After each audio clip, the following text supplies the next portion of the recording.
Assalamualaikum warahmatullahi wabarakatuh. Ya, selamat pagi anak-anak.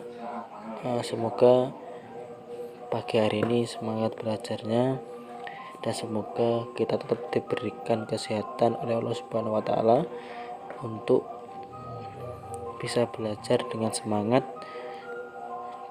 dengan rajin, dan semoga pelajaran kali ini kita diberikan ridho oleh Allah dan mendapatkan ilmu yang manfaat. Pada kesempatan yang baik ini, Bapak akan menjelaskan tentang sholat berjamaah ya anak-anak. Pasti tentunya anak-anak sudah sering melakukan sholat berjamaah ya. Yang pertama, Bapak akan menjelaskan tentang definisi sholat berjamaah. Apa itu sih sholat berjamaah? Sholat berjamaah artinya sholat yang dilakukan bersama-sama oleh dua orang atau lebih, salah satunya menjadi imam, yang lain menjadi makmum. Dan hukum sholat berjamaah adalah sunnah muakkadah berdasarkan hadis Rasulullah SAW yang diriwayatkan oleh muttafaqun alaih yang berbunyi Bismillahirrahmanirrahim. As-sholatu jama'ati afdalu min sholatil fadhi bisam'i wa isrina darajah, yang artinya sholat berjamaah itu lebih utama daripada sholat sendiri dan sebanyak 27 derajat, diriwayatkan oleh muttafaqun alaih. Itu tadi anak-anak definisi atau pengertian dari sholat berjamaah dan hadis dari Rasulullah Shallallahu Alaihi Wasallam. Ya, selanjutnya adalah syarat menjadi imam. Ya, di sini syaratnya ada 5 ya anak syarat menjadi seorang imam. Yang pertama adalah berniat sebagai imam. Ya, jadi anak-anak harus berniat sebagai imam kalau ingin menjadi imam dalam sholat berjamaah. Yang kedua adalah fasih bacaannya, ya harus jelas bacaannya, tidak boleh tidak lancar atau kurang jelas ya. Jadi fasih bacaannya harus jelas, bacaannya harus fasih, tajwidnya, makhrajul hurufnya dan lain-lain.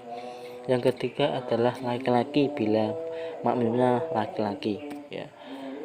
Kalau di suatu jamaah kok makmumnya perempuan semua ya, jadi harus imamnya harus perempuan, laki-laki ya juga boleh. Nah, yang keempat adalah berdiri di depan makmum ya, berdiri di depan makmum ya, harus seorang imam harus berdiri di depan makmum, bukan di sampingnya makmum. Itu bukan imam maksudnya, tapi juga sebagai makmum ya. Yang terakhir adalah tidak boleh dijadikan imam seorang yang sedang mengimami orang lain. Maksudnya di sini imam harus tidak sedang mengimami orang lain ya.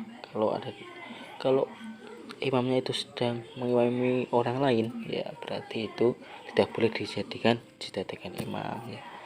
Nah, itu anak-anak bisa dipahami ada 5 syarat imam dalam sholat berjamaah ya. Yang selanjutnya tadi kan Bapak menjelaskan syarat seorang imam ya. Yang selanjutnya adalah syarat menjadi makmum ya. Di sini juga ada 5 sama dengan syarat seorang imam. Yang pertama adalah berniat sebagai makmum ya. Jadi seorang makmum tidak boleh berniat menjadi imam. Yang kedua adalah mengikuti segala gerakan imam ya. Maksudnya di sini makmum harus mengikuti gerakan imam ya.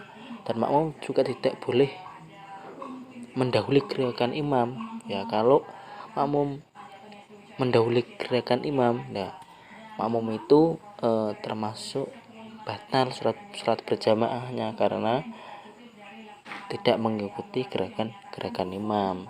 tapi mendahului gerakan-gerakan imam. Ya. Yang ketiga adalah mengetahui gerak-gerik imam. Maksudnya di sini mengetahui gerak-gerik. Ya, jadi seorang makmum harus mengetahui gerak-gerik imam itu bagaimana. Ya, jadi kalau ada kesalahan dari imam, ya makmum harus mengingatkan. Nah, bagaimana makmum mengingatkan imam? Ya, kalau seorang laki-laki membaca tasbih, tapi kalau makmum yang perempuan harus tepuk tangan, bukan tepuk tangannya seperti pramuka ya tepuk tangan ya, bukan tapi tepuk tangannya cuma 3 kali aja, prok prok, nah, kayak gitu. Yang keempat adalah berdiri di belakang imam ya.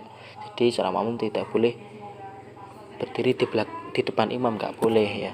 Yang terakhir adalah berada di tempat yang sama ya, maksudnya dalam satu tempat.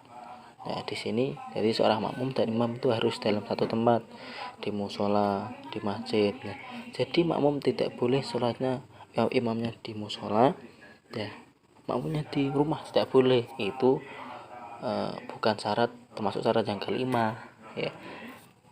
Itu syarat jadi makmum ya. Mudah-mudahan anak-anak bisa mengerti apa yang Bapak jelaskan sedikit, itu pengertian dari sholat berjamaah. Mungkin bisa kita lanjut di pertemuan lain kali dan Bapak meminta maaf yang sebesar-besarnya. Mungkin kalau ada pertanyaan bisa lewat kolom komentar di bawah ya anak-anak. Demikian yang dapat Bapak sampaikan. Kurang lebihnya Bapak meminta maaf yang sebesar-besarnya. Kesempurnaan hanya milik Allah dan kekurangan milik Bapak. Saya akhiri. Assalamualaikum warahmatullahi wabarakatuh. Semoga bermanfaat dan jangan lupa kita berdoa kepada Allah, semoga kita selalu sehat dan selalu mendapatkan ridho dari Allah Subhanahu wa taala. Amin ya rabbal alamin.